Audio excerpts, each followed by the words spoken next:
Hey everyone, this is Joey Murphy here again, live with Joey Murphy. We got episode 11. I'm pretty excited about this one.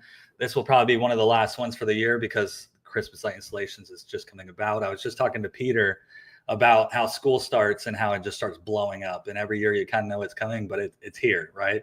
And so it's a really good time. New guys coming in the industry or even veterans.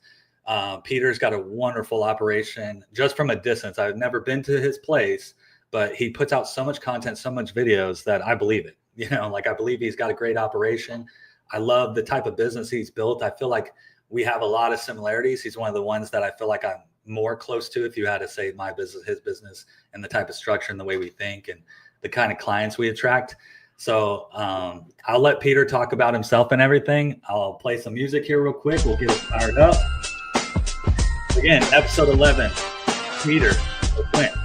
He's discussing selling his business into multiple directions, indoor decor, outdoor decor. I think he does quite a bit of indoor decor, more than we do for sure. So I'm super interested in seeing that type of stuff. But this is Peter, Naples, Florida. Let's bring him on stage. Hey, Peter, how you doing, man? Hey, Joey, I'm doing well.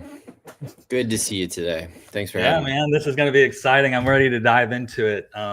If anybody here's a bunch of noise, I have like 19 family members over right now in my house, and they flew in all from across the country. So I think they're all outside right now, but it's my in-laws and they're pretty rowdy. So just want to apologize for that. But let's get into Peter and all about Peter. So Peter, why don't you go ahead and tell us just a little bit about yourself and just what you want to start with? Sure. Yeah. So like, as far as like how we got into this, this all started kind of as my wife out with her friends. So random question, like I think there were 4 or 5 of her girlfriends out. One of them was looking to hire someone to do their holiday lighting on their new home. And they're all talking about it. Who do you know who would do this? One of her girlfriends is a contractor in town, well-known contractor. Everyone knows who you could call. She wasn't willing to put her name behind anybody. Yeah. Katie caught note of that. She thought that was interesting. She knows who you could recommend. So she's just like, oh, well, my husband would love to do that. Like half joking. She mentions it to me. I've told people this before. I happen to be like looking at this kind of business because I just like I've always loved Christmas.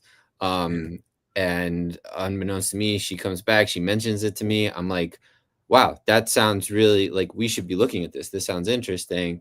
I never thought I'd be in a position where this is paying my mortgage and my bills and my kid, everything my kids need and all that. But at the time, I was like, yeah, like I'm going to call Kim in the morning and let her know, like, we'd love to be able to have the opportunity to do this for her.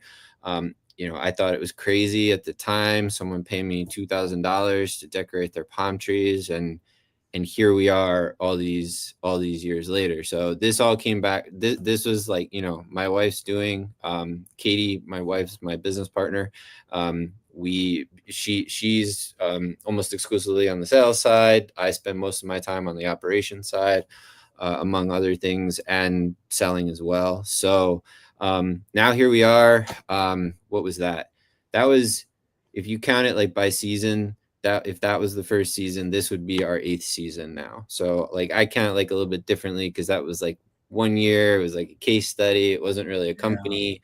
Yeah. After we did that one project, that first season, I was like, okay, we should look into this, do some research, get some training. So then that year after that, it was either 10 or 11 accounts, 1 HOA entrance of those. And then it took off from there. We still decorate for half of those people in that year. And there are, people sell their houses. Some of our clients have passed away, but that's pretty much it in a nutshell. And now here we are. We've added in other services as far as interior services, landscape lighting, some other stuff we're working on. So yeah, what would you say is a split of your services that you do? Like, because as a ballpark, maybe it's just you do some landscape lighting and everything else. Because when I see your guys' posts and everything, it's more of you just take care of the client and their needs, and you have a lot of diversity within your services. We do the same thing. Is like we can do this landscape lighting. We have a huge landscape lighting portfolio, right? And then indoor decor, can you do that? And it's like you guys almost can do whatever the client can dream of, and that's what I feel like you guys have built to in the short time you have. What percentages of your business is indoor, outdoor, landscape lighting? What would you say? So the landscape lighting is what we've been doing for the shortest amount of time, but it's already surpassed the interior portion of our business.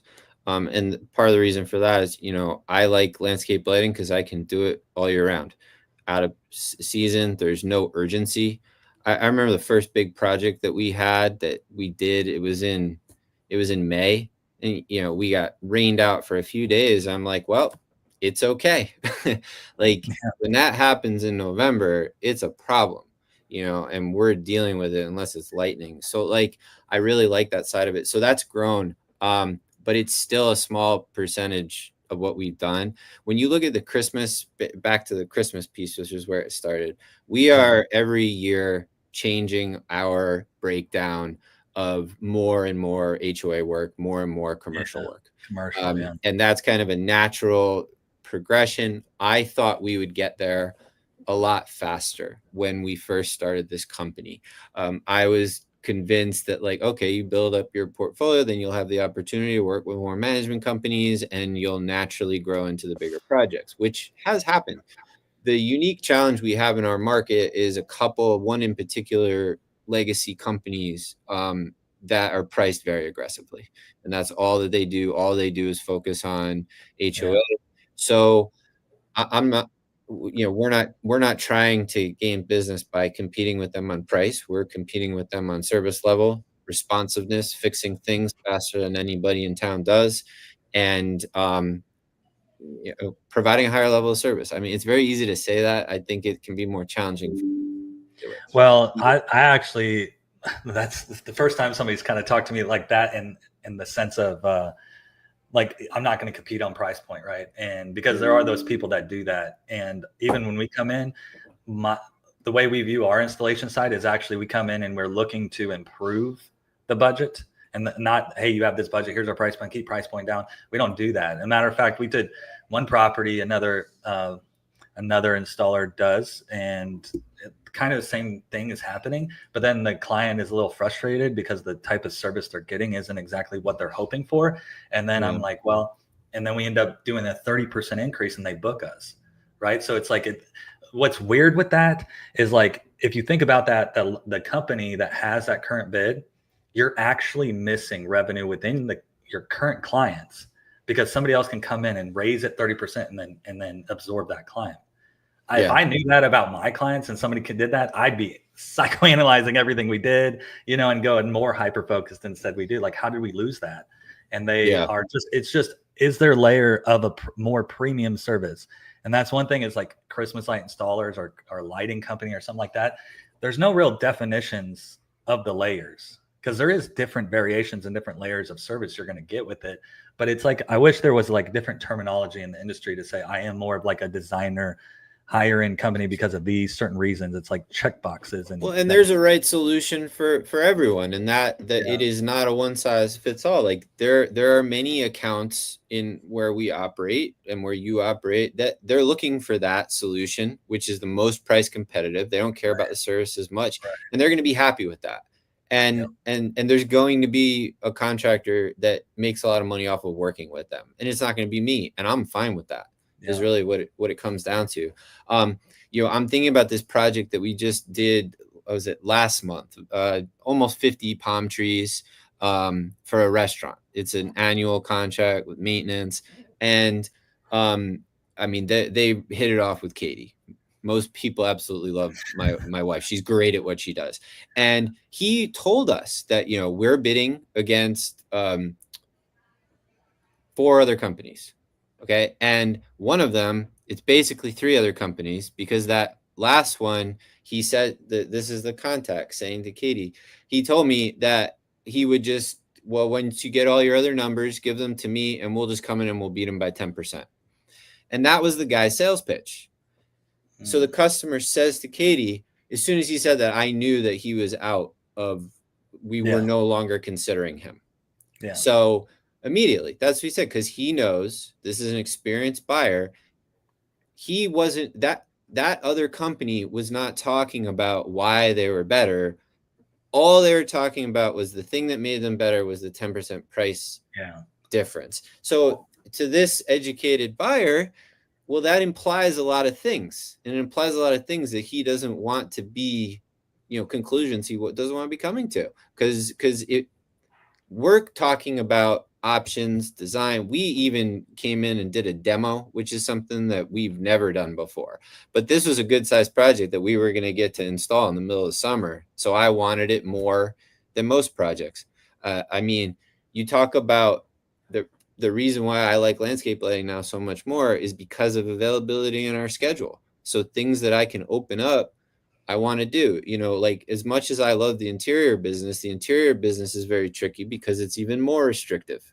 You can't start doing that stuff and start delivering that stuff in October. It's never going to happen. Now, we build a lot of it out in advance in October and even now, but there's still a tight schedule pinch there. Well, and now I bring up this, but I'd say this story about this guy, right? Yeah. That vendor who said that our competition, well, if he's said that to most property managers would be stoked and that would work. So not to pick on not experienced property managers and all that stuff. And that's why I want to bring up is like the layers of the cake in the market. What kind of vendor are you getting? What kind of company? There are different variations. And like even in the DFW we're at, the market is so big. It's the fourth biggest metroplex in the United States, and it doesn't really snow here, right? It's like you can do a lot, and it's so big that like if I take 1% of this market, we'll have $1 million company, right? And it's like I just need to pick where I can't do it all. It's impossible for us to do it all. But at the same time, do I like when I go to a sales thing and am I pitching like that one guy? His tactic going into that sales meeting is I can beat their price. Cool. Great. You got great workers that you pay low and you have a logistical network where you can get supplies in at low cost at wholesale. That's all it says. That doesn't say the type of experience or service you're going to provide. What if that tree trips, 20 times because you're not using coaxial, the sprinklers are running and all the outlets touch the ground? You put a timer into the outlet and the timer's connection is literally buried in the mulch and you don't bring it up, right? You're worried about, you'll say, I'll beat everybody's pricing. I'll say, I'm not going to beat, they can beat my pricing because I can have this. And then I'm also going to tell your problems and I'll help you solve your problems. That's what property managers really want, not the lowest price. We almost canceled the meeting on this one because I was concerned that they were just looking for the lowest number. Like we made an extra phone call trying to cancel the meeting. Thankfully, that didn't happen. You don't want to waste your time too. Like, what is your intentions? That's what everybody's trying to find is each person's intentions with the thing. But I did talk to somebody, I won't say the project or the person or anything, but basically they bid this project and it was a big one. Lots of trees, tip to tip, which we don't love to do or anything, right? But it's very time consuming. It's hard to speed up. That's why, and it's very expensive and you have to fight people a little bit on the pricing with it. But he put his bid in, he didn't get it. Somebody else got it, but he said that they actually told us that we were too low. They said, we will not choose you. This isn't sustainable, right? Like you're too low. We don't think you know what you're doing. He's like, well, how do you know if I'm too low? Maybe they take longer here than I would take longer. And therefore my labor and costs and overhead's a little bit lower and I pass it on to you. Like he's kind of thinking of it like that, but it's like, that's not, you have to put your mind in the headspace of the client. You do. And they're thinking this is almost an attraction. Like people come here and they really want it perfect. And we're willing to spend this much money for this type of service. And if you come in and undercut, like you said, that guy was gone at 10%. I can beat their price by 10%. He's like, I can find 20 of you. What makes you special? And you're sitting over there and you're like, no, we don't do that. He's like, okay, you walk away from the meeting, you come into the meeting, it just is. I think guys getting started into it, especially like you said, when you first started, did you know all these things? Along the way of this journey, are you really discovering new things about these bids and process where you become like a master salesman to commercial bids and stuff? Is that what you're finding? I'm never going to say that we're a master of anything. Jedi. But I think that we get a lot better at understanding what the pain points are, because at this point, the stories that we hear from frustrated HOA board members, property managers, it's not as much of an issue on commercial properties. It's more HOA, it's board, like we tell them, we've heard this story already. And we know who you worked with. Because we drive around and we know their style, we know what they do. Like we see. I mean, I have one of their contracts right here in front of me. it's just there are a lot of right ways to do this business. Like you're saying, you can focus on different areas of this market. The way that we choose to do this works well for us. And there's people that have different approaches, different business models that still works really well. I think you get nestled into it, like how you picked up that piece of paper and you're like, we have another one. It's like the same thing. It's like, it's the same story. And it's like, we keep telling everybody, and it's like, we are the best service. And it's like, that's what I love, is that you're just very dedicated to the type of service you are, the people you are, and you know what makes it going to work. Right. And you just keep pressing. And I think everybody starts picking up on that. I know I picked up on it even from the DFW. And I can see it, like looking in from a distance to your company. Big fan. I think I don't know if I've said that here, but we did before. But Peter's probably my top three of people's social media. If you guys, I should pull up your website here in a bit. But with it is you have content every day. So who's posting content? I know you are, but your wife is too. Is it just you two, and that's a big thing in your company that's all of me. I mean, right now, all those Facebook and Instagram posts are scheduled as far out as Facebook lets us. I think it's like, what is it, 4 weeks, 5 weeks out, something like that. Right. So you're saying you have 5 weeks scheduled of Facebook posts right now in place, automated. 4 posts a day, ready to go. And then any additional stuff that comes up, then like I'll put that out there throughout the time. Like, I don't know. It's like it was some of these made up holidays. It was like Dog Day the other day. And like my dog was in here barking at this new 6-foot fiberglass Santa. I was like, oh, this is kind of funny. I'll just put that I saw that one too. Yeah. I mean, I don't know. It's just, I have a marketing background. That's where I came from. I still own and publish a community news magazine here in town. Oh, wow. So like I have 3 long-term employees, 2 that have been with me for more than 10 years. So like essentially with that business, we're in the business and are in the business of growing other businesses. And part of launching Light Up Naples was I wanted to be my own customer. I wanted to benefit from what we had created. We happen to be in Southwest Florida, which is probably where the last magazine and newspaper in the country will be printed sometime during our lifetime. So it works very well here. It's very effective.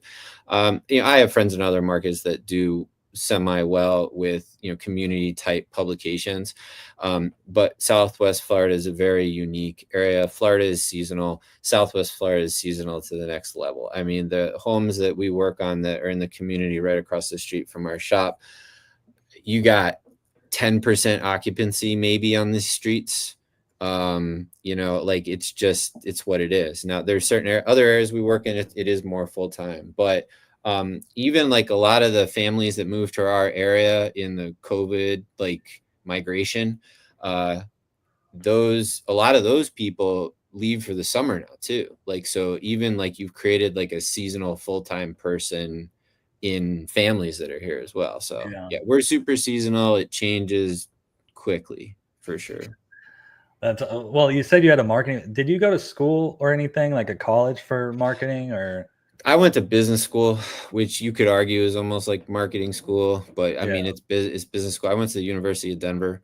They have the Daniels College of Business there. I was one of those guys that went to school. I wasn't really sure what I wanted to study, and I decided I wanted to take what I called more practical courses. But the reality was that like when I say practical, I mean things I can use and implement, not as much theoretical stuff, right? So if you wanted to argue like an undergraduate school degree, like that's where you can go, unless you're trying to get into like, pre-med or engineering or something.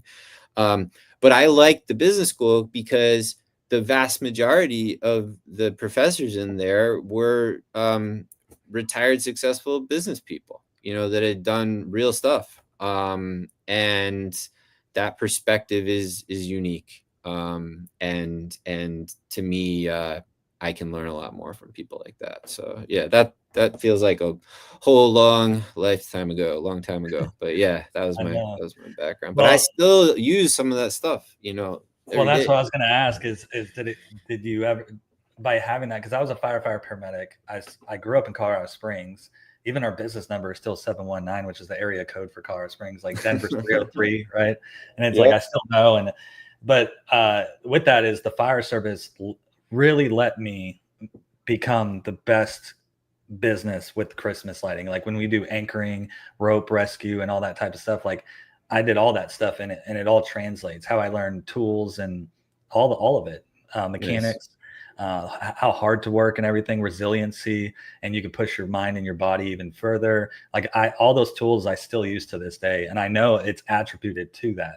So a lot of guys that get started in this business young is like, well, you also have a melting pot of other people and entrepreneurs that maybe don't get into this when they're 18. Like I had 13 years of the fire service, and then I quit my job and did this full time. I did about 3 years, 4 years in the Christmas, and I was doing both of them at the same time and transitioning. But I have that knowledge of the fire service and flight. I was a flight medic, critical care medic, firefighter, truck and rescue companies, structure collapse, rope rescue, confined space, like all that I did. And so having that type of you knowledge, learn how to manage stress in a stressful environment. I mean, well, I just talking to a firefighter the other day, and he's like, "How's everything going, man?" And I said, "This is way more stressful than being a firefighter." It is. To me, it is. It's hard. It's a different kind. It's a different way of thinking. And then how you cope with it, even as a firefighter, right? You with stress, distress, and working out and stuff like that. Sometimes as a business owner, you almost don't have enough time, believe it or not, to like go to the gym. You have to set boundaries and say, I'm going to the gym right now. As a firefighter, you're like, I'm getting paid to work out right now. You know what I mean? I don't get paid to work out as an entrepreneur. So it's even more important to like really laser focusing on that stuff. That's just me though, Yeah. How are you balancing the entrepreneurship and the Christmas lighting stuff? Do you think I like telling people that this is hard. I do feel like it's very challenging. It's not like, oh, this is so easy. Everybody can do it. It's like, no, it's not. I mean, that's a lot. That line that you said, like, I think about that a lot. My dad used to say that a lot. Like when things are challenging, he's like, Pete, if this wasn't challenging, then it wouldn't be something special. It wouldn't be something unique that you're doing, and everyone would be doing it. And then, great, it'd be easy. But me and Katie were actually talking about this yesterday or the day before about, the difficulty here protects it. Like I put a lot of stuff out there. People see what we're doing. I have pictures of all of our commercial accounts. Someone could go after all of my commercial accounts. They could look up who they are, go for it. Like, I mean, it's not that simple. Will we lose some of those accounts? Of course. There are board takeovers, new people in charge, new direction, and we'll work with someone else. But like balance can be an overused word. Maybe I'm not that good at it. But I really love this stuff. Do I have as much energy and love for this, right around Thanksgiving? I might be in a different place then, but we've gotten better at not getting burned out and planning ahead, working well ahead, especially with hurricane challenges like we had last year. That's what I was going to ask. Those two questions was the hurricane thing, but at the same time, my birthday is November 19th, which is like the worst time in the world to have a birthday. but you don't have your birthday in the season, do you? Well, my birthday is 2 days before Christmas. It's been that way my whole life. I didn't have a choice in the matter. I've always been used to, Christmas is there. Christmas is right there with it. But I think everybody always like remembered that. Like when I was younger, it's like, oh, it's too bad it's right next to it. But it's like everyone in my whole family, extended family, like no one's forgetting about this because they think about it. So I don't know. It's what it is. Katie's is right in prime time, November 10th. Like that's like crunch time, especially on the interior business too. So, I mean, I used to joke about how like we should reschedule Thanksgiving for the 4th of July and do a big thing then. That's a good idea. The fiscal year Thanksgiving. Yeah. But, I don't know. Like, I think we've gotten better at it, but look, we have been very selective with which accounts, like on the HOA side of things. We didn't offer renewal to a couple of accounts that were right on the beach. We referred one of my friends to him. He's got him. He grew it. He's super stoked, but it just wasn't the right fit for us. I want to focus on accounts that I can do early, that we can do next week. Like we just started this past week where you've got a majority of the ticket is on lights. So lights, of course, can be installed early, not turned on. But some of these jobs that have come to us interested in working with us, if you got a 90% garland job, I'm really not that interested in it. I'm just not. Like, it's especially this year. Okay. Like, With the that tariffs, airspace on those yeah, containers is a lot yeah, more expensive, and it's going to adjust. I mean, you could argue the inventory you're holding now all of a sudden is a lot more valuable, but if you overbuy and then things change and now everyone's buying it at a 30%, 50% discount next season, now you're at a disadvantage. So these are all the little things I think through here, but we're also established. We're in a position where we can make these calls. I wasn't talking like this in the first couple of years, but it's not as if there's a never-ending amount of time and abundance of labor. Like it's not a never-ending thing. And there are only so many dates in November. That's just what it comes down to. You said, like, I don't like the thing balance, but balance is that is I'm not interested in that, and I say no to that. Okay, some people are like, I was thinking, I'm saying that in terms of life balance, personal balance, right. But when you talk about like diversifying our services, you're probably asking in terms of like services, in terms of, okay, landscaping, interior divisions, right? Well, permanent lighting, any event lighting, wedding lighting, stuff like that. But I also try to look at it in terms of the HOA business model it's a totally different business model. It's a different type of client, it's a different sales cycle, it's a different schedule, where the HOA installs are their own category, and those are a different category than the commercial businesses. And then there's residential. They're all completely different categories, and you look at when you can do them.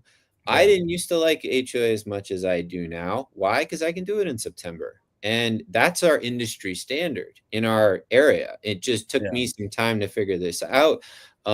Before we started this, I remember Katie was at this mall in Estero, just north of us, which we have bid on that project since then. They were installing in July. Like the company that's been around here for 20 years. So in our area, it's normal on commercial properties. Once we figured all that out, it's like, we got to go after these ones. And now it's officially written into our contract that we can do this in September. It's not like a handshake. It's not like a discussion with the board. It's part of it. And if you don't have everything trimmed and you have to delay it, then we can't guarantee any longer that it will be up at Thanksgiving. It's those hard terms and conditions. We do the same thing, and it's like, if it ain't on the sheet, but I'm going to say I'm coming in September. I am, and I make it a point that I'm doing it because I want them to say, yeah, that's totally fine. Which in our market, you can do that. You can just don't plug it in, right? And get undercover tree wraps. Exactly. Is what we call it. So a lot of tree wraps are happening right now. And we have even experimented with offering some preferred pricing for the first week of December. And we've been doing that recently because no one ever asks for that.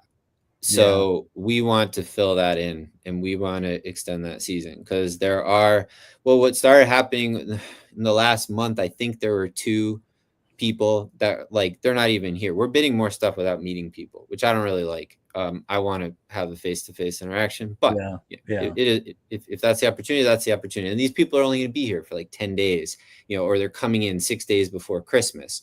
So let's schedule it for December 12th, December 10th, something like that. Why not? Like, I don't know about you, but like for the most part, everybody calling in November, which I consider late, is asked, they want it up by Thanksgiving. It's just, that's what they want. So I want to keep filling in. I want to fill the time in that is available, that not everybody else wants. That's really what it comes to. Let me ask this one, because I do want to ask you about this. I know I DM'd you when this kind of happened, but I think it was last year or something. You guys were going to have a hurricane coming in, and I was watching you guys install these trees and everything else, and they're like, no, like palm trees are going to fall over and all. And I'm like, ooh, how much stuff does that guy have out? Because I'd be kind of, my blood pressure would be raising as it's starting to get closer. Like, I'd be watching the news, like, is it digressing? Is it increasing? How did that all go for you? Super stressful, man. Like, we got hit really hard in Ian, which was 2 years ago. Okay. That was where, this one marina that we decorated, they had the water was up through the ceiling. They had an 8-foot water line inside their office. This again during Ian.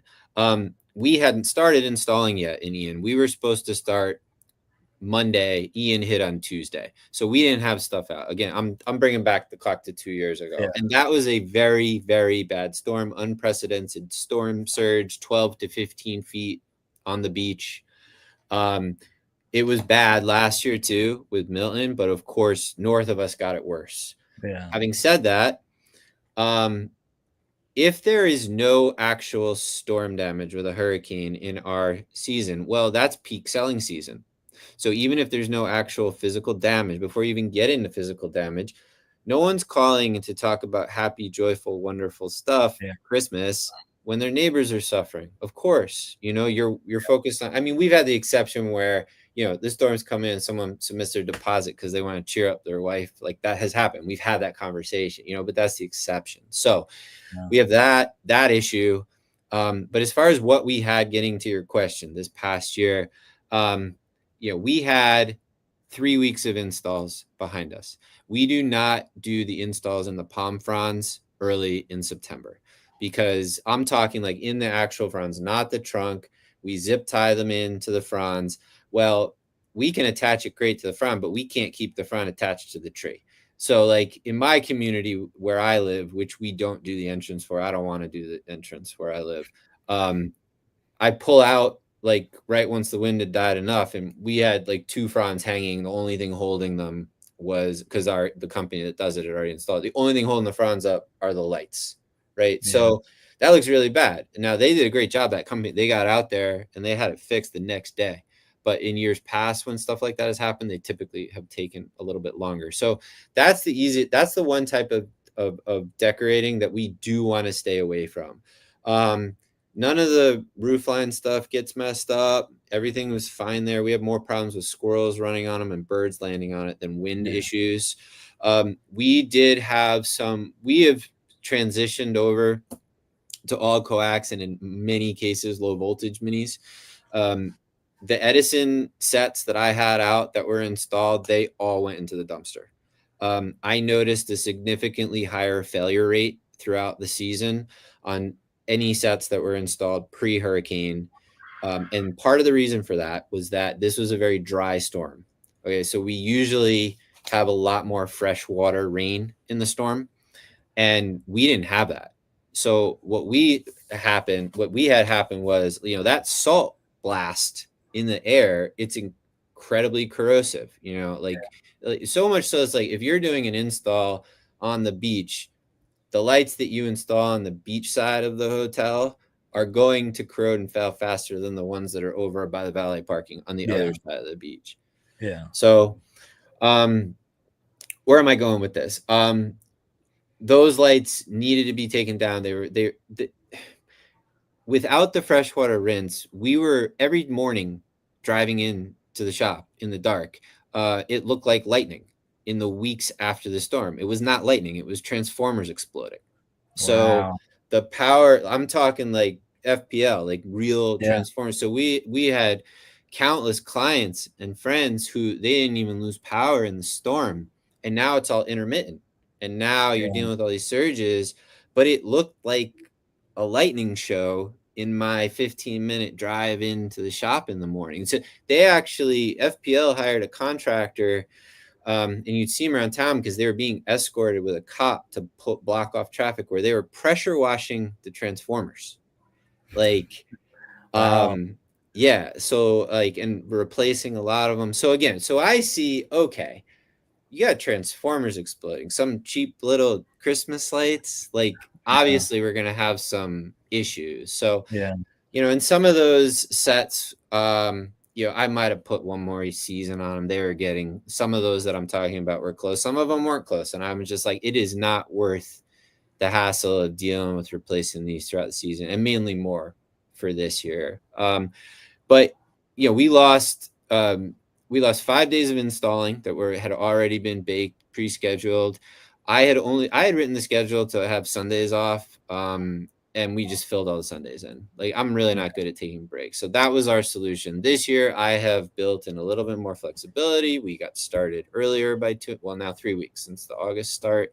So in theory, we have more room here. Right now, go ahead. I like the strategy and tactics there, but you're adapting to your environment, right? You're getting acclimated through time. Like how I treat it here in Texas and how you have to treat your lighting company there, the things you have to consider. I'm not seeing that. I wouldn't ever see that. You know what I mean? Yeah. We see different things, but not that. And so Yeah. that's what's super fascinating, especially talking to everybody in this industry. Is you end up finding out that Christmas is not the same everywhere for every type of company.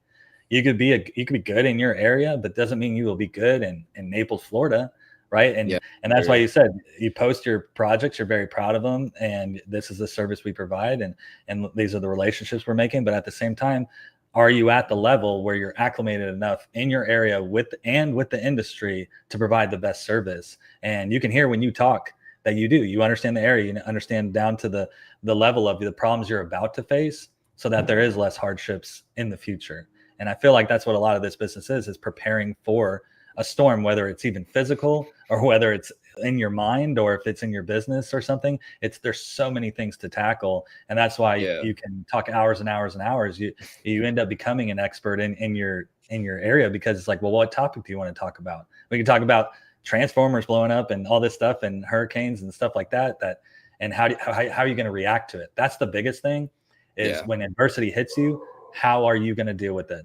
And did you already plan for it? Because when you don't plan for it, you deal with it differently. And it is a lot of stress. And then you become overreactive. You make impulsive decisions like, let's get some more guys in here. Just get some more guys in here. I need hands. No, it is hands, but it's also strategic, tactical hands. You know what I mean? Yeah, it's for sure. And that's what we've experienced over here. So I wanted to go ahead. No, real quick, like, and those storm delays, you got to understand, there's a really fine line between, I don't want you here, coming here, and where the hell are you? Like, I feel weird with you coming and decorating my house right now because I have neighbors that are in really bad situations. They lost their house, they have whatever. But then all of a sudden, it's 2 weeks later, and it's like, this has to happen. It has to happen. So Christmas is coming. There's no flexibility in it. We can't push it back. I tend to look at those types of challenges as great opportunities to really differentiate yourself when it gets harder. That too is if you're prepared and you can react, and you have the resiliencies to overcome that adversity and a plan and position in place to even take up more market share. Because guess who's going to falter in those? The companies who aren't prepared for that type of stuff when it hits. Yep. Right. And then they're scrambling, and maybe they got to refund clients because they can't get them, so that's the juicy stuff right there about Christmas lighting and business. And like you said, is we don't want you here, but then where are you now? Like 2 weeks later, we get that all the time, like Christmas already. And it's not just, it's even online and stuff like that, or we're writing. I mean, you see us all the time because we're always moving all throughout the year, but it's the same thing as when is a good time for you? Because a good time for you may not be a good time for us. We have to plan this. It's a planning. That's why our proposal process, it's not install and take down lights. There's 10 steps that we check off in our CRM, in our system, of little things. Like you said, I can't do the fronts because one of them breaks off. That it's like this phases of project management. And then it's like, hey, we're behind on your phase. We're behind on your phase. And you keep reminding them. And I feel like that's constantly what we do too. And that's why we become good communicators, is because they don't think they need to be in this spot right now. And I'm like, you're already late. And it's step 4. Okay. The step 4 to 5, taking way too long. We need to do this right now. And most of the time our clients love that. They really do like to be told that they're behind and stuff. Cause guess what? We keep you up and you never are behind. So I think we had some great customers that were super accommodating and nice to us, like in those days after the storm, where it's like we get back out, we started installing, we don't even have power in our warehouse. We don't even have power on the houses we're working on. And with this power surge, you hear all these people we work for have in-house home backup generators. So we would hear them tripping back on, turning off, come back up because of all those transformer explosions we were talking about. But that's part of, like, we install off of battery packs, which are just like basic, like little baby generators. Yeah. And we've always used those for HOA installs too, because a lot of times nobody knows where the photo cell is to turn the outlets on. Yeah. So, you know, Yeah. just one of those other little things that helps a lot for sure. Well, love it, dude. That's awesome. Great perspective. I definitely took some. I did not know so that you've had those type of experiences because I don't deal with those type of things, So Yeah. definitely good knowledge to share. I wanted to ask you. I got a couple just questions for us to stay on topic and just pound through this and keep it within Yeah. a good time frame. But this right here, because you get two passionate people about Christmas lights together, it doesn't end. It does not end. Like I was up last night till like midnight talking to somebody, and I would look at the phone. I'm like, 2 hours. I need to go to bed, man. And but I do like talking to other people because at the same time is you don't have that person right beside you all the time to consult. You do your own, business, and same thing with my wife and my employees and stuff. But at the same time, an owner, like the weight you're carrying and stuff, it's like that's a really nobody's carrying all that weight, and it's nice to talk to somebody who is. But with it is I really wanted to get your take on the indoor and outdoor decoration scene, because a lot of guys do outdoor and then they want to go to indoor, and that's a whole different beast, right? Yeah, It for really sure. is. And I wanted to get totally your take is. on it because you guys do it really well. And while you talk, I'm going to share your website, and maybe just as you talk, and I may find some of these, projects and stuff. Go ahead and explain it. Yeah, so even like you got a lot of good stuff on our Facebook page. So we've been posting like a mix of our services lately on our Facebook page, from like landscape lighting to the interior, which is different, of course, than the exterior. So that photo that you see right there, that project was 3 years ago now. That was one of our, we were just getting into all of this then, and we got a call from our client in August that they were going to be featured on the cover of Naples Illustrated lifestyle magazine in town, December edition, and they needed to do the photo shoot in September, and they needed us to come and decorate their house for the photo shoot. And I was like, all right, let's figure this out. Like, this is not a time when people need us. We'll just start the season. We basically made that the kickoff of the season. So we did the exterior decor like we normally would do early, except we actually put up garland for some of their outside shots, which was hilarious to me in September. And then we set up all the interior to be staged and installed on one morning. And this was the first time we ever did it this way. We experimented this way. You can actually see, if you look closely at the bottom of that tree, there's no skirt on it yet when this picture is taken. And those are wheels on a chair, just like the chairs we're sitting on right now. So we started experimenting with pre-decorating these trees and wheeling them in. So now we're more mindful of door heights, threshold, access. So we installed this project, 2 trees, the garland, there's all different extra accent work, other pieces, and we had it out of the house broken down by 9 p.m. that night. We were not expecting to take it down at the time. Like, I think if my client had told us ahead of it, we want it in and out in a day, I said, that's insane. But we're there. The photos are done. It's just past sunset. I have a crew there helping with stuff. And he's like, you can get it out of here now. I was like, hell yeah, let's do it. Like, let's go. Let's take it down. So we did. And that was like a case study of trying out these wheels. And now we do the wheel method with every tree smaller than 12 feet.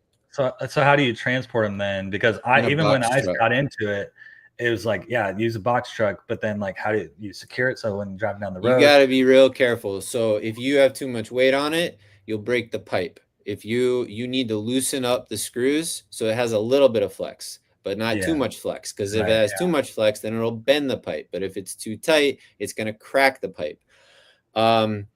You got to do them in different sections. You can't put glass on ahead of time. So if you're dealing with any glass pieces, that has to be done on site, and you can put on what I'll call the foundational pieces ahead of time.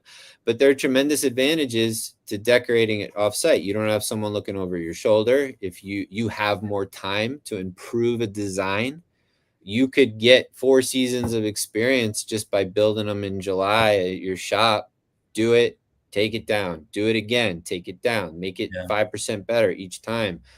It's more time consuming, for sure, but it allows you to to do it without, all the residents walking by. If you're in a clubhouse, I mean, we do retirement homes where, everybody walking by is stopping for a few minutes to give you their opinion on it, and that's fun. We like that, but it's a different type of environment for sure. So, but you're perfecting your craft. Like you're getting reps in, yeah, it's training, and do it 5% exactly. better, 5% better until it's like, I don't know if we can get this any better. Perfect. Let's run that and see it in real time. And then how much money and time did we save by doing this and speeding ourselves up? Like right now, and got better at it. Yeah, we have like 60,000 feet. Now we're using it, and so I think it's right at 60,000 feet prepped right now of C9s, like ready to be deployed. And For it's new like we do customers, wow, that's a lot. Yeah. Yeah, and we got a mixture of different colors, Lionetics, and I don't care because with it is, when we get it is we can literally do it the next day, and we don't have to be like, oh, we need a bunch of preppers in here, and like I don't want any prepping in season almost, unless it's like an emergency type thing where like we just closed this deal, we got to get in, we got to build this thing. Even when we build our displays and it's a 3-dimensional display or something, is can this fit in the trailer as one piece? Can I load this on the flat trailer and take it where we just pick it up? I know me and Chelsea, we did last year. I'm like, we're going to go do this. We're not going to even send crews to do this, but we have a huge range to do this. And it's setting up 2 9-foot deer and a 12-foot deer. And all of them were assembled together, and we put it on a 20-foot flat trailer. They all fit on there. We strapped them down. We went to this medium, threw them up, anchored them down, ran power. By the time we left our shop to completing the anchoring, it was 1 hour. And that was a lot of money within that time, but we had to prep it. We had to do all this stuff beforehand so we can deploy quickly. And that's how I feel like, everything just kind of goes up quickly, is the indoor decor with stuff like that, man, all the pieces. And then how do you store it? Do you wrap it? Do you put it in their own individual cases? How do you find these things and store them in your warehouse? It's a whole different beast than just, hey, take these lights and lasso them and then put them in the bin. It's not that way, It is. And you got some trade-offs in quality where, we tell our customers, and we have our portfolio hardcover lookbook, like most people call it. But when we're flipping through that, we explain like the exterior work, the photos show the quality. The interior, a photo will never show how good it looks on interior. You need to get your hands on it. You need to see it yourself. And that's why like we do like to bring clients into our showroom so they can look at the stuff on the interior stuff. You guys have a beautiful showroom too. Thank you. Yeah, but like it's a very, very, very different business. And then as far as like, okay, glass versus everything else. All right, so glass is more expensive. Glass breaks, but it lasts longer and it doesn't scratch as easy. And you have these beautiful shiny ornaments that like a basic like Vickerman shiny coated ornament, that thing scratches if you look at it wrong. I know. And it looks beautiful, and it's what's called for, and it's what's needed. But you got to look at the cost of that and like keeping it around, how many years you're going to get out of it. Interior is nice in the sense that you rarely have maintenance because squirrels don't bite cords inside people's houses. But it's more personal. Okay, so you have a different type of person and different skill set that's working inside of a home where many of your customers want to hang around and talk with you as this is happening. That's not what you're used to on the outside. Some people are like that on the outside, but it's rare. It's just, it's very different. And in the interior, again, more personal. It's more of an interior design function. I've been very strict on the outside with like, okay, you want this red bow or do you want this red bow? We also have a blue bow. We also have a white bow. Those are your choices. Now I have you. It's funny I'm saying this. We're looking at the baby blue custom. I know. I was saying, on here. That's right a custom now. One. That is a custom one, and that was the one I was talking about with this car dealership where they wanted to match that like classic Golf logo. Yeah. So we're gonna use that for them most likely. But again, I say this because I don't have 100 choices for exterior bows. But when you get inside, we strive to strike that right balance of custom and then efficient and profitable, and we are very customized. If you get too customized, it's hard to copy it over too. So Yeah. I just think that inside, you know, I mean, you look behind me, I have all this interior like flowers and picks in this particular Yeah. room in here, and there's Lots of just views. Lots and we lots of try to views. pull colors off of walls. We see, you know, what is the thing that's most important to them in that living area, and then Katie takes, you know, starts with one ornament or one flower or one type of pick, and that's the starting point, and that's the inspiration that's tied to something, whether it was a story that the person told or whether it's something that's on their walls, and then you build it out from there. But we want to be highly customized. That's what we are, and that's how we approach it. And you just gotta you gotta think long term with the interior business. I think a little bit more on the outside. That's all. Yeah. It's very, very different for sure. I love your design process and thought process and workflow. I mean, we are almost we have a lot of commonalities in how we do ours as well, and that's the way we think of it. And it's a design. That's why you end up being like, what type of Christmas light company are you in? And it's like, well, we specialize design. You know, we can source and get these things, and not every company can do that. It is hard. It's a lot of SKUs, a lot of things to keep up with, a lot of inventory management, a lot of logistics. It's just crazy. But that's your showroom there. I know you guys go like Peter, go like his page, go add him as friend, go follow his actual business page too, everything. Check him out, because he's somebody I watch, and it is inspirational to kind of see the work you put into it, and that you do share it as good. Like you said, you've got 4 or 5 weeks planned out of automated flow of posts. And it's like, how many people have that in this industry? Really, truly. And it's like, you're posting and you're doing all the right things. And that's why I love watching it. It's almost like a daily thing. That's why I go to Facebook, because I'm going to Peter's page and I'm like, what's he up to today? What's he doing today? Oh man. Look, I've always loved taking pictures. You know, I think I mean, I took my first photography class when I was like 13 or 14 years old. You know, we had a dark room in our high school. I was learning, you know, they shut the thing down like right after I graduated, you know, like they still had stuff like that. I have always had an eye, and anything that you could do to get anybody on your team to be better at taking photos will go a very, very long way. Of course, it's always best to hire a professional photographer, and some of our work is done by professional photographers. But the best camera is the one that you have in your pocket with you, the camera that you have available at that point. And if you got your phones are phenomenal now. They're not what they, you know, every couple of years it gets even stronger, it gets even better. And your tech might be there in the dark finishing up a job. Give them some pointers on where to stand, angles, stuff like that. Like, give it a shot.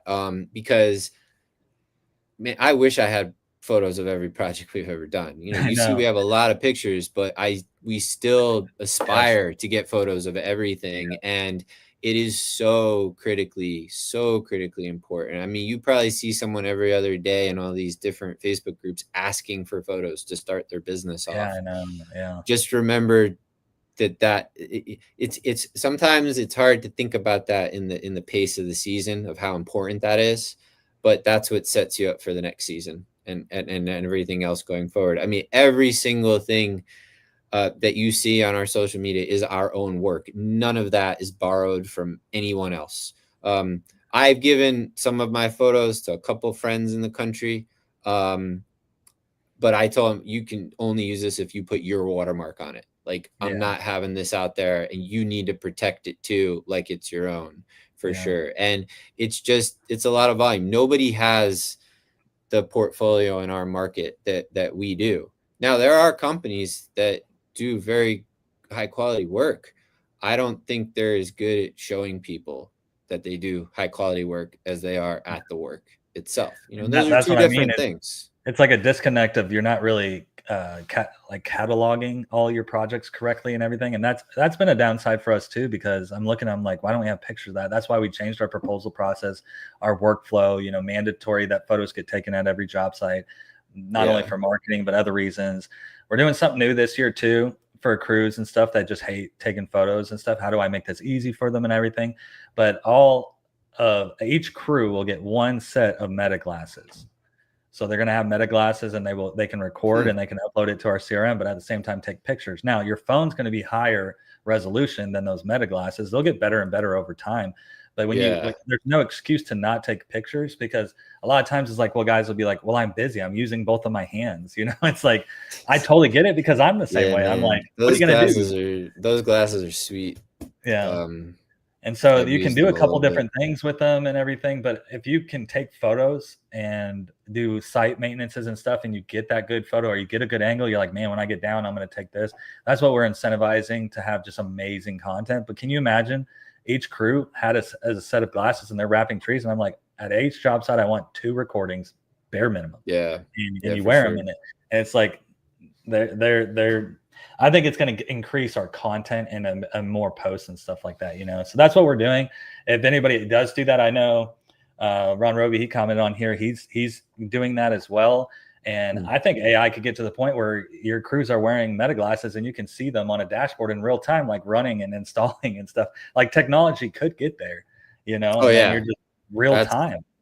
I mean, the government's been doing that for years. We're not that far behind it. So.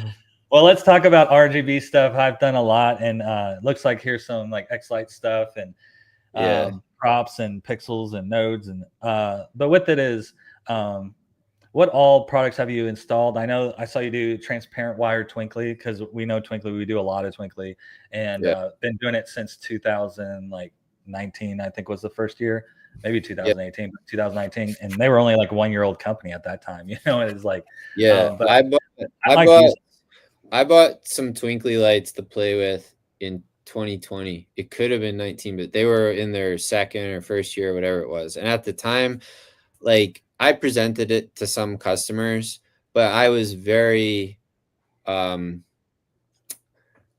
trusting of the whole app system. Like, I was like, this is an app, apps get updated. And then, I did hear a lot of stories of, like, I know they did some updates in November and peak install season once a whole bunch of stuff was out. It wasn't a company founded by installers. They have some phenomenal products, So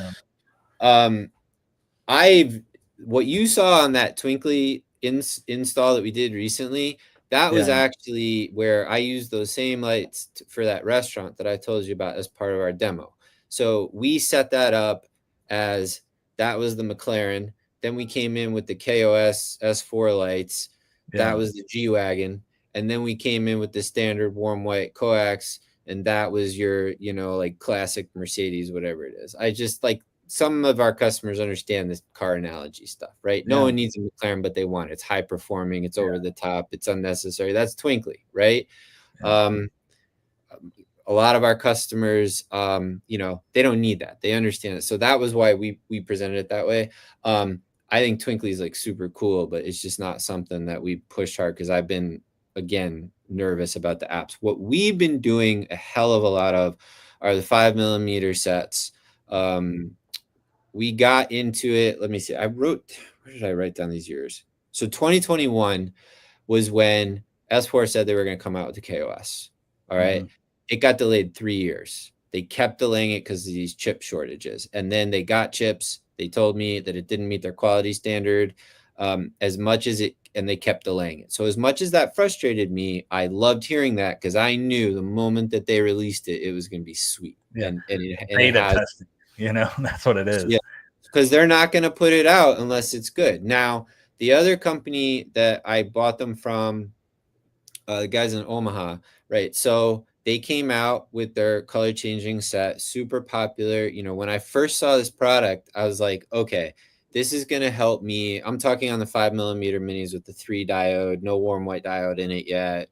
Red, green, blue. Is this with, like, the RF IF remote? Yes. And it's not an app, right? Okay. Yes. So when I saw this, I was like, okay, this is phenomenal. This could be an inventory savings where I don't need to stock 17 different colors, and I could use it for that purpose. And I can incentivize early installs for people who want the light, if you don't really care about Halloween, but they kind of like Halloween, and be like, hey, we could come and install this early for you, and we can set it on Halloween colors. So initially, that's the way I was thinking about this. I was like, this is going to be awesome. We had so many service problems with those lights. The controllers don't do well with moisture. We kept everything working. We kept everything fixed. There would be these diodes, like I would call it like a rogue bulb, where it would just do whatever the hell it wanted. And then you had, if you look in this photo that's actually up on the screen right now, that's that light set in those multicolored. And I love that multi because it has this like magenta color and it has an aqua in it. But that multi setting, I had them set up on my house. Every night I'd come home, it would be like slightly different densities on the multi. So it didn't look like wrong, but I'm like, okay, if this was something that did this on purpose, this would be awesome because I could sell it and be like, every night you come home, it's gonna be slightly different. So I was concerned, again, the majority of the service calls we had were from these light sets, but everyone loved them. We kept everyone happy. We didn't upset anyone. We installed thousands of these.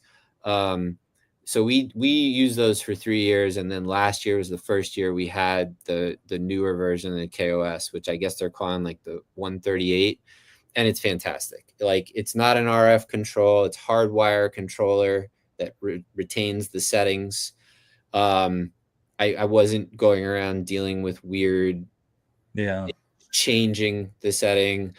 We had so many issues with that other one I was telling you about, where like they warranted all of our controllers. It was like 130 of them. And they came out with a new model. It's a different mold, slightly different construction. And those had issues too. Is it like a better IP rating with those controllers? Like, what was the IP rating of the old ones? I don't know. I don't even remember. Yeah. But it was failing. It doesn't work. It was what we actually did that year. So in the 3rd year of using them, we wired the controllers about 5 feet off the ground because the moisture issue was with irrigation, not with rain. See, I don't know where it is with you, but like, we have landscapers working in irrigation running all the time. So irrigation blasting this stuff and just like getting into it, it was part of the issue. Now, did it help? Yes, it did help, but we still were dealing with these inconsistent issues. So yeah, the switch over last season was awesome. It was great. I mean, and like, we were one of the first people in the country to get those because like I've been hounding our rep for these. Like, I wanted them, since I first heard about it. I was really, really, really happy. And then of course, the pallet that those were in hit the distribution center in Fort Myers 4 days before the hurricane came, and we're not a priority enough customer to that freight company. So they just sat there, and I was calling them every day. Like, can I come pick it up? We had releases signed. I sent the truck there to go get it ourselves. It was stuck there for almost 20 days in Fort Myers. Holy moly. Which is like a, 25-minute drive from where I am right now. Yeah. So that made it a little more stressful. So now we're going to be able to get, all that stuff installed even earlier. Like, we were still able to install that stuff halfway to 2/3 through October, but I want all that stuff in the first week of October. And now we'll be able to do that, pending any unique weather challenges. Yeah, I've picked up a lot of freight stuff from terminals and stuff like that are here in the DFW because I'm like, I can't wait anymore. I will come there. Do not put on truck. Do not delay. Do not tell me to fly. When they had a weird handoff thing where the freight company that picked it up from S4, it was handed to somebody else, so that was like another complication on the release. But this is where like getting ahead of shipping is so important. Don't wait till if you need to wait, fine, wait. If you've got the cash to not wait, don't wait. I mean, it becomes less predictable. That's all. It's just absolutely. I mean, that's what we do is we're planning, and we hit, like I said, there's 10 marks, and that one mark even has different layers in it with getting the supplies. It's securing supplies is one of the steps. Right. Yeah. So then we have to make sure everything is staged and ready to go. Like, that's confirmed before we can send crews out to go do the job because the materials are here. Right. And it's all these things. But then if it's 20 days behind, then you're finding different solutions to get this stuff faster to you. And trust me, I've dealt with the same stuff, and it is a variable that you also feel like you can't control as much. Right. They're almost like hey, our processes, and there's a special paperwork and stuff. And you're like, you guys, I'm coming to the facility. I bought this stuff and I want to just take it. Okay. I'm making your job a little bit easier. Yeah. I don't know. I was looking at it that way. Yeah. So it's just, and on the interior items, especially this year, you need even more time. A lot of the importers, I don't know, I don't think it's fair to say a lot of, enough of them that I know of, they adjusted their order quantities. Not everybody has the cash to just keep doing what they're doing and pay those Yeah. tariff rates the way that Yeah. they are. What they're going to do is just bring a little bit less stuff into the country. So everything will be in the country this year. It's going to be a little bit more like potentially the COVID year, where the COVID year, I expanded the number of people that we bought materials from fourfold. That was where I started learning a lot about different distribution companies and how they Yeah, do, because that's where because not everything was in the country, but not everybody had everything. It was right. crazy. Right. And we're getting into a weird spot and booking is high. And if your service is high, you're just growing. And like even this year, from when we ended in January till now in the off season, we increased the business by 50% more. And I've never really done that, especially when every year you're growing like this. And then you go to that massive jump of that chunk. And it's like the logistics, the manpower, the resources, just all of it's so much. But when that comes in and saying Christmas is in such demand, maybe our business is doing the right thing, but the same thing. Where's the cash? Where's your deposits? Because I got to order a ton of stuff really quickly. I got to have the space for it. We got to prep for it. It's more money, more problems, right? And at the same time is what are you going to do with your planning, with your project management, where you can make it as easy as possible? It's like you get that cash, you spend it, and you get your stuff in, because that's one thing. There's manpower, there's supplies, and then there's clientele. So can you find the guys to do the jobs? Can you get the clients to actually book you for the jobs, and then the materials for the jobs? Most of the time people have a problem with manpower, but don't forget logistics is a problem, especially if you order late and then you're prepping on site and stuff. What a waste of revenue. You know what I mean? Or then you got guys going into overtime and then you're paying more because you didn't prep it right now. And you're losing money again. Either way, you're all around, you're losing money. And it's just like, this was not good. So I did want to move on because I do have some palm trees actually that here in Texas, even though they're not the same. There's all different kinds of palm trees. And like you said, the fronds, you can zip tie the fronds, but then windy season, you explain the fronds falling down. But is there any good tips for anybody who may be starting new or hasn't even done palm trees before and that's in their area? Like in Texas, we do have some palm trees. Some of them die and stuff like that because it's like not the best place for them. But with it is, these things can be decorated around here. And do you have any like tips or tricks or anything? Yeah. Every species is a little bit different. Okay. So like the tree that you see in that windy season photo, right, that's on the screen, that's called a royal palm. And what that is there is that's a light that ripped off that was in the fronds when a cold front came in, probably 30 to 40 mile an hour winds. That area that's right there is called the boot of the tree. It's the green area that goes in between what you call the top of the trunk up into the front. That is a new area of frond growth. That stuff on this type of palm naturally sheds off the tree. Inexperienced new installers, mostly will wrap that. I know a guy, he's since sold his company. He used to wrap them and I just disagreed with him doing it. But you wrap that, it starts falling off. It just breaks the lights. That's what it does. And we've done this on a Christmas palm is usually a trio of palms. They're younger, they're shorter, and they grow very fast. And we have done this for some people where the thing will be so short where you've got a 4-foot trunk and 1.5 feet of it is that green area. They want us to do the whole thing. So we've tried this before where we just zip tie it. We take a thick zip tie, put 3 of them on. All that does is buy you a little bit more time. It will not last the whole season. And then it breaks it and it pops it. So stay away from that. Just wrap it up to the bottom of that green area. Royals, I keep talking about royals. Royals are different than every other type of palm tree. I used to call them ice skating rinks. They're so slippery. The issues with that, of course, is if you're on a coconut palm, you have a lot of texture. You're not going to have issues with slipping.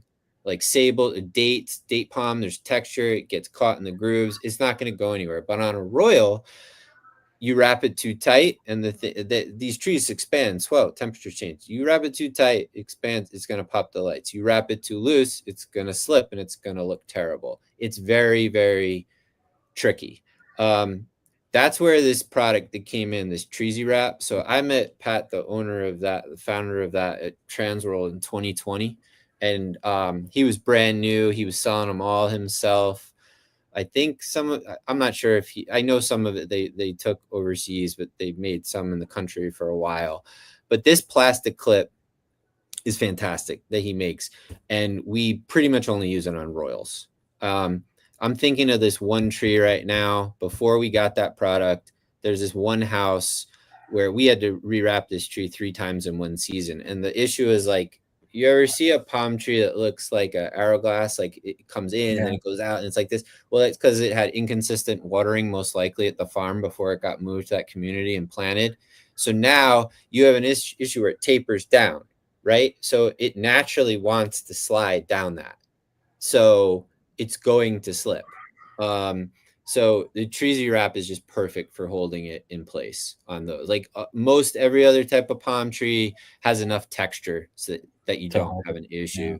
Well, but I saw in your video, you did a walkthrough of your warehouse, just even as opposed to a story or something the other day, and I saw on the wall right by the door, and you had all the different types of palm trees laid out in your warehouse. And what I love about that when I saw it is that the same thing is we may teach somebody here, or people buy product from us and stuff, and maybe they're new, and I'm like, well, how are you decorating that tree? Because they want to know, like, what should I quote this for? What's good? Like all the different experience that you're saying.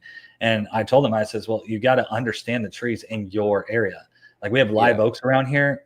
We don't really branch wrap live oaks. We have different methods and of decorating them, but then you have red oaks, and it's like, though, depending on the type of tree that is in our area, we have a couple options, but we'll have to approach it this way, and then we won't have problems with it, But I do know you can go to the Texas A&M agricultural website, and you can type in your zip code, and it'll pop open all the species and trees and bushes and shrubbery that are native to that area in that zip code. Which I was like, open it up, and how would you decorate this tree? How would you decorate this tree? And it's like, well, I've never even seen this tree. And it's like, that tree's right down the road. Let's go take a look at it.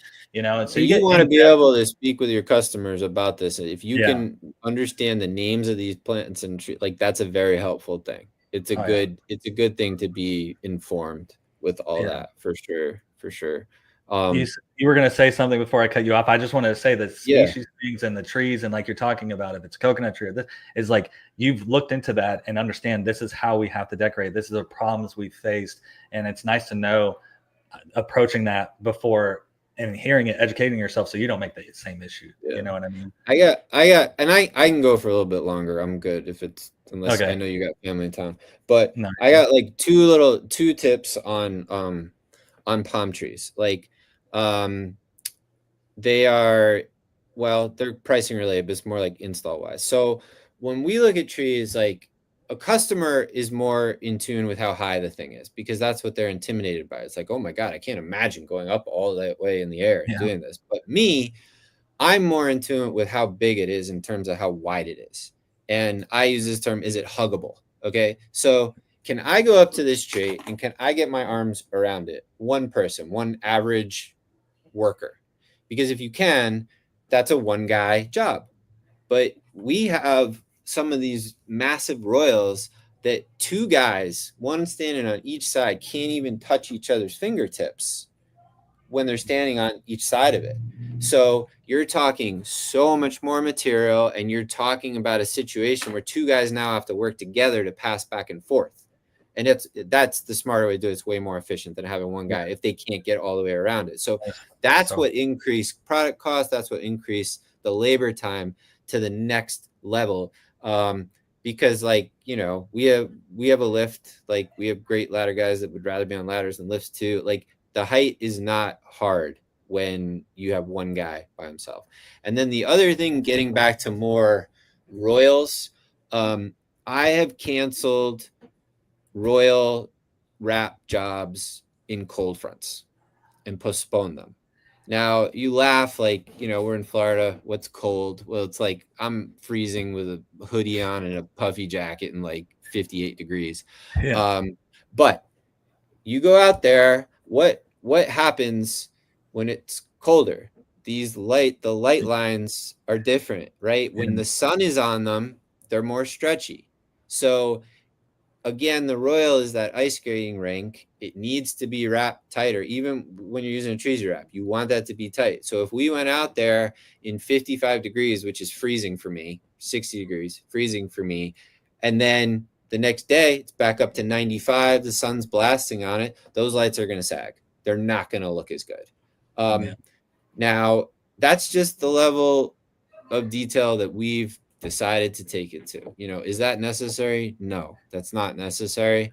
But I know that if I have another job that I could send people to that's not Royals in that cold front, we can come do the Royals another day. That's going to drastically decrease the odds of me needing to have service calls to make it look better. But I feel like the Kobe Bryant and Michael Jordan, they micro analyze everything. They get down to every ergonomic step, and I feel like that's what I love about business is you go into that deep of detail to try to be successful, right? As successful as you can be, and it's just refreshing to hear that you do go into that depth. And to be honest with you, like you said, isn't needed. No, you can mess up and then you can send a guy out there maintenance and you're like, whatever, we still make good money on this project. But it's like, I don't want any of that. That's And internal your problems, client, and your client doesn't want to call you. No. The preferable thing for your customer is that it's perfect all the time and they never need to contact you. Now, are they happy when you get there quickly and deal with it? Of course. But everyone would be better if that never needed to happen.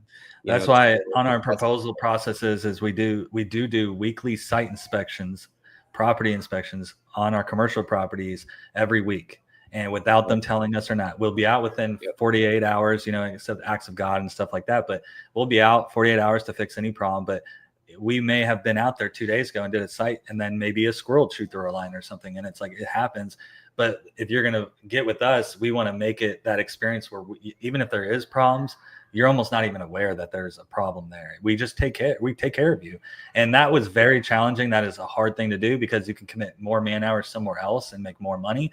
But I viewed that we got to a certain size where I thought it was needed because of the type of company I wanted to be. I wanted to be quality. And you mean with preemptive checking? That's what yes. For sure. Yeah. Well, I feel like, like that didn't make sense for us in our early years, but now it actually makes our life easier. Like this is, yes, it's better service, it's better for the customer, but like we're going to get that service call anyway. May as well just take care of it. Like really, I mean, and service calls are a great place to differentiate yourself. And plus you get back out there, you take photos, you got the glasses, now make a post about it. It's like, we don't waste any, like we're not going out there, nothing's done. Like we're still taking photos and that forces us to take photos, right? It forces us to make sure the quality is, we're still working. Most guys don't go out there. They don't do the weekly site inspection. Maybe it's off. Maybe it's not. Maybe they didn't contact you for 2 weeks that something's wrong with it, but they're slightly subconsciously unhappy, but they didn't communicate to you. But at the same time is now you get to be in it, see it, and know that all your stuff is taken care of because this stuff is vulnerable to the environments. There's too many variables, and that's why it is decorations and it's not a year-round permanent thing where it's in piping and lighting and all that. That's not what this is. And so I think a lot of guys getting into it is they end up not going to, and that's why they don't have photos, is because they don't care to go back. They got their money, and then they don't have this great experience. And guess what? The companies who are doing that type of stuff, they're going to take your stuff and then increase it by 30% and book it, and that, I think that's the difference, is the micro analyzing.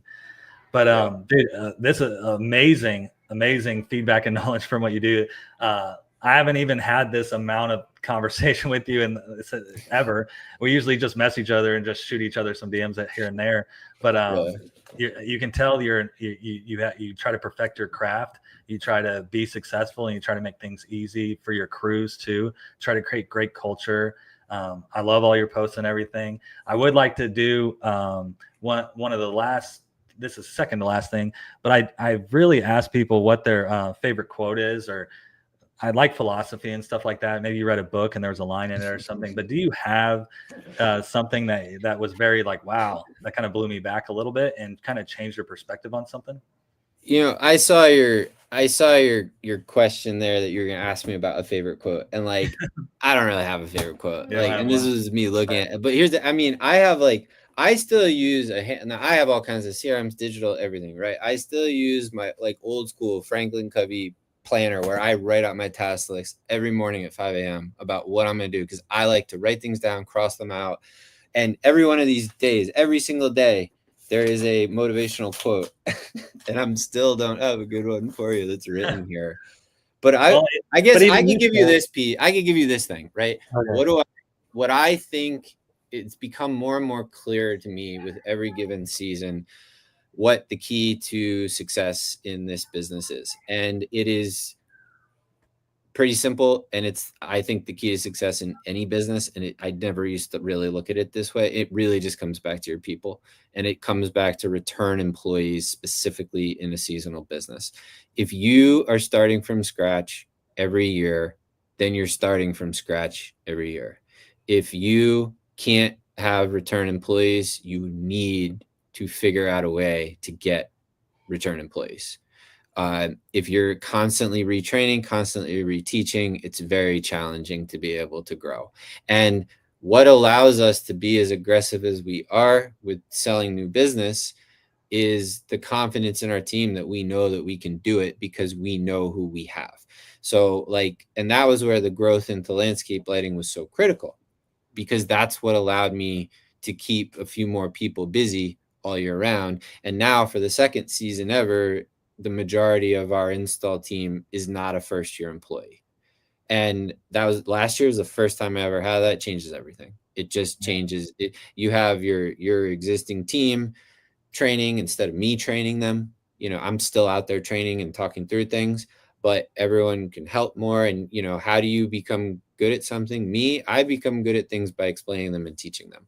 So if you have guys on your team that are now training the next installer, that helps them get better too. So I feel like so strongly about this. Like I have one guy I've been very fortunate who's been now going into his 5th year with me. You know, another guy coming back on Tuesday, he's in his 3rd season. Like just having someone who's not in their first year. Now, listen, it's not to say that first year you can have phenomenal first year guys, right? You can get someone in who's just as good as an experienced 5-year guy in the second week. You get a little lucky, you make your own luck by meeting more people, you know, all that. But um, that can be the exception. And the thing that's most important, I feel, is just the confidence that your sales team can have that you can perform and you can live up to everything that they're promising. And for me, that's very personal because that's my wife. We need to do a damn good job. That's right. we need to make sure that we're doing what she says that we can do. But that becomes increasingly easier when you have guys that can come back. And I think it's something that I work really hard at. I'm a lot more I wouldn't have wanted to work for me years ago. I've calmed down a lot. I can People think that I'm super mellow and chill, and I guess that's a nice, but I can be very intense, and you know what type of person it takes to run this type of business, Yeah. and I am all of that. Yeah. So Well, that's uh really good self-awareness, man. I'm glad you say that, and you're saying like you've even developed over time. But every company, even Chelsea, she worked retail, high fashion retail stuff, and how they even psychoanalyze the how the amount of money lost by losing one of your employees, right? Like it's actually is cost effective instead of turning and training, and all this training budgets go through the mhm. roof. It's like you get somebody in there and they know what they're doing.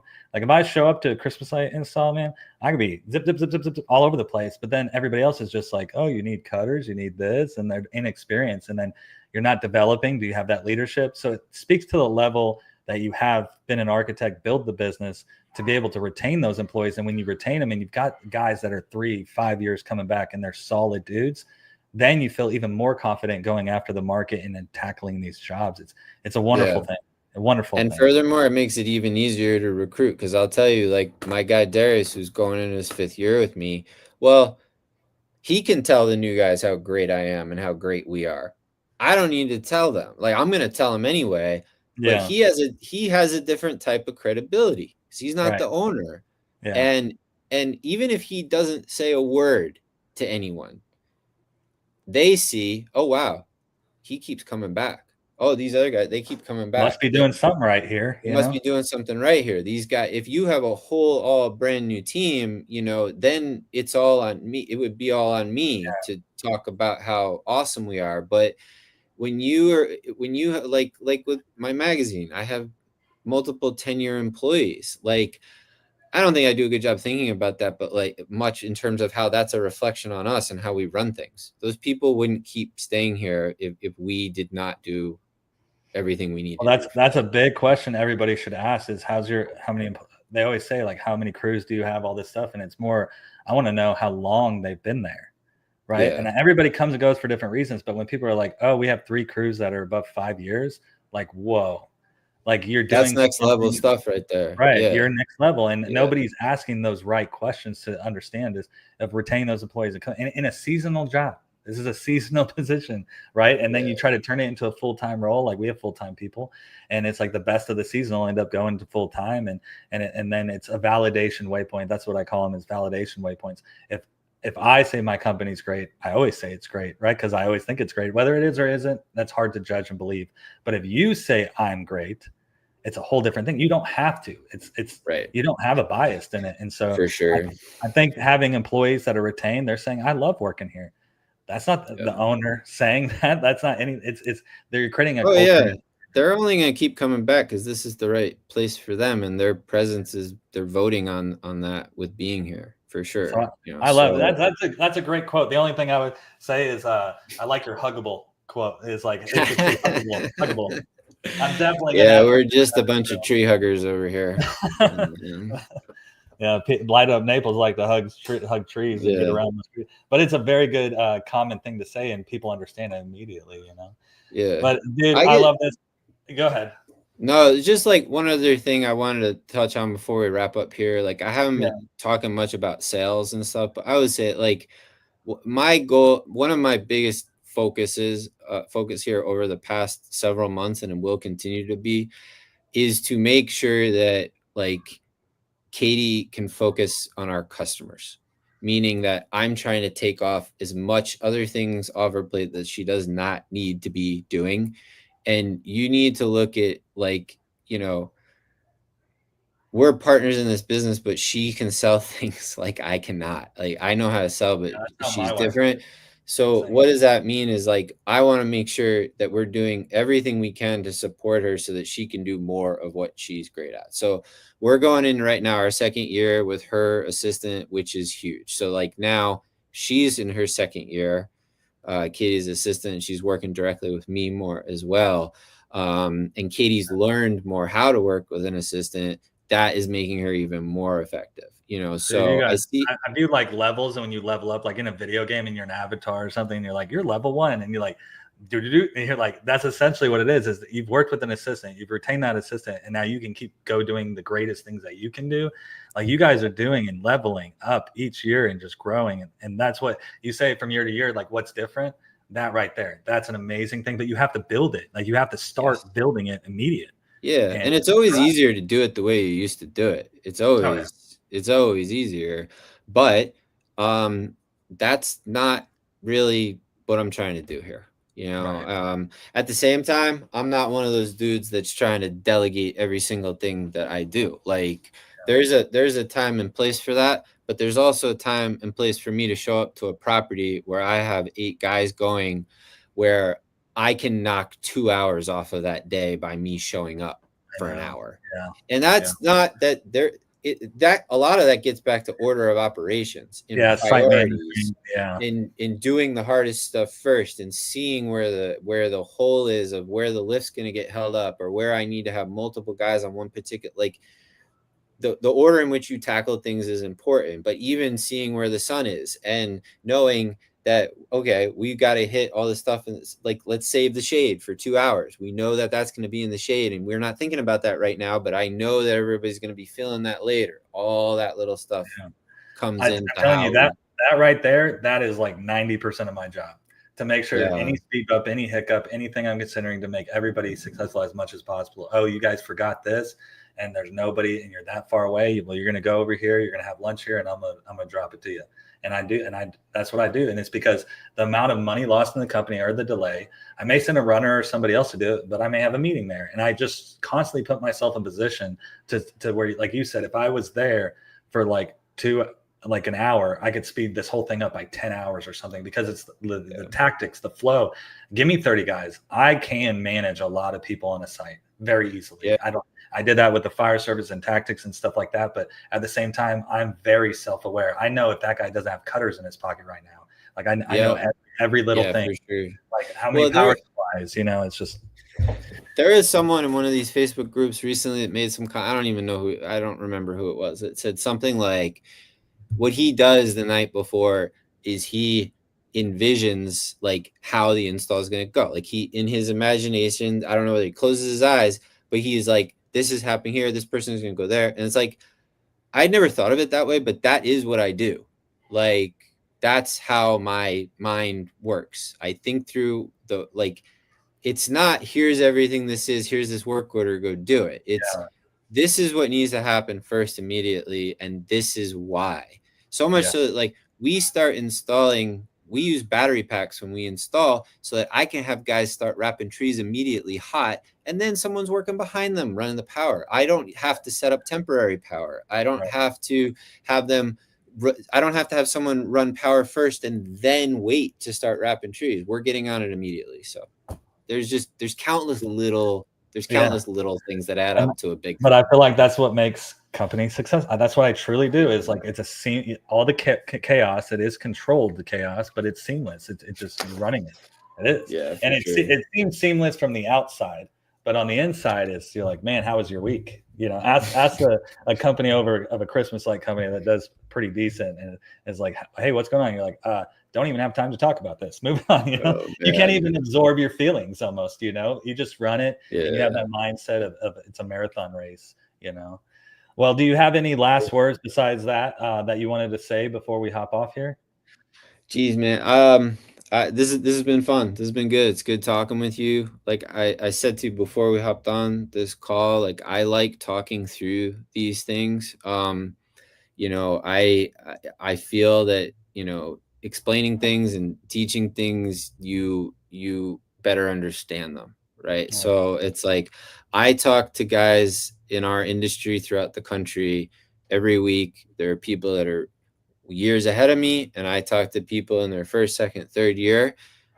I learned something from all of them, like, it's just, and you see, like, I talked to where we started with this business. Well, I didn't start in business with this business. I've been in business for years. And sometimes I forget that, like, I'm drawing from all my experiences from all those other prior companies and other stuff I did of how we run things. It's not as if your company doesn't start when you start the company in terms of your knowledge. The things you learned in the fire service, in the way that you lead your team, that foundation was laid a long time ago, and now you're drawing from it.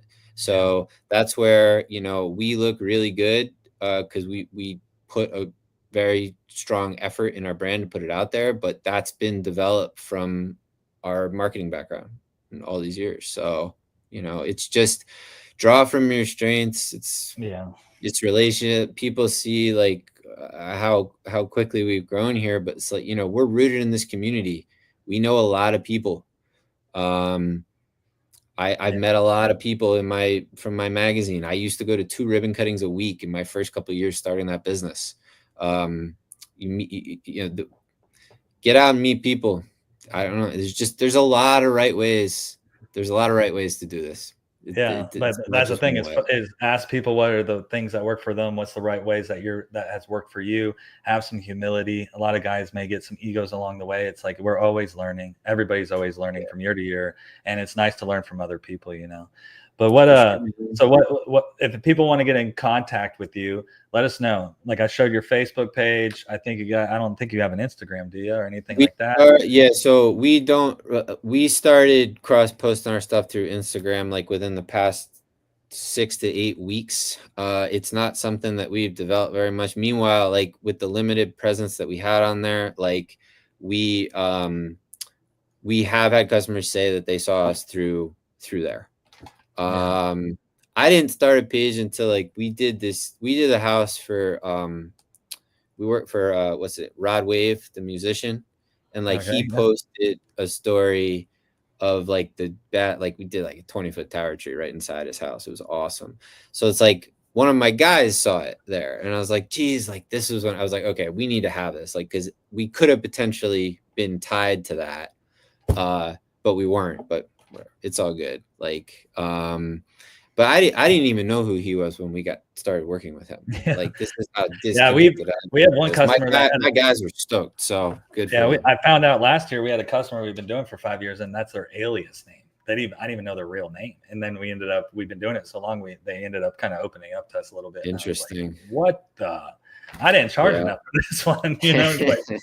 But to contact you if somebody's in Florida, Naples, and they like you can direct message our company Facebook page, or you can friend request me on Facebook. That's how a lot of people contact me through that way for sure too. But like some people just message our page too. I see all that stuff. Like I may not see it like immediately, but someone will get my attention. But I directly manage a lot, and then like I said, that stuff, a lot of that stuff's, well, it's all pre-scheduled. All right, other than like something randomly that'll come up. That's the way to do it. Absolutely, that's the way to do it. But we didn't always used to do it that way, but it's nice that you should if you can.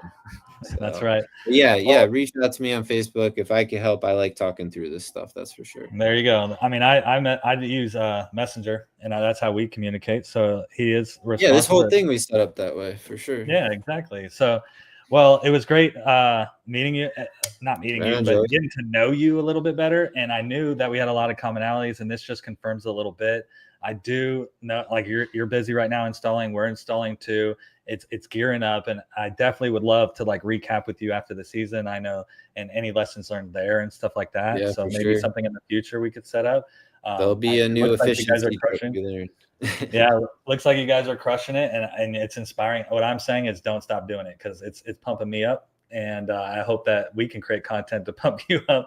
But it's like you got such good content that I need to get these guys meta glasses and everything else. We need to start capturing. We look at Light Up Naples is making us look like we don't do anything over here, you know. Man. But you're doing great things, and I just want to say thanks for coming on, and have a safe holiday season. Right on, man. Have fun with all the family in town. In-laws, it's control. Chelsea, if anybody's met Chelsea, imagine having like 19 of those people in the house right now. A lot of energy, right? A lot of energy. So, but it's going to be fun. We're going to do hibachi tonight. We even got her brother, who's like Chris Farley. Think of like Chris Farley. That's how he kind of acts and looks. And he's got like a Japanese bandana and stuff that he's going to put on, like a headband and stuff, to do hibachi and stuff. So it's going to be fun. Perfect. Yeah. Sweet, man. Have fun. All right, man. We'll have a good year. We'll be in touch. All right. Thanks a lot. Take care.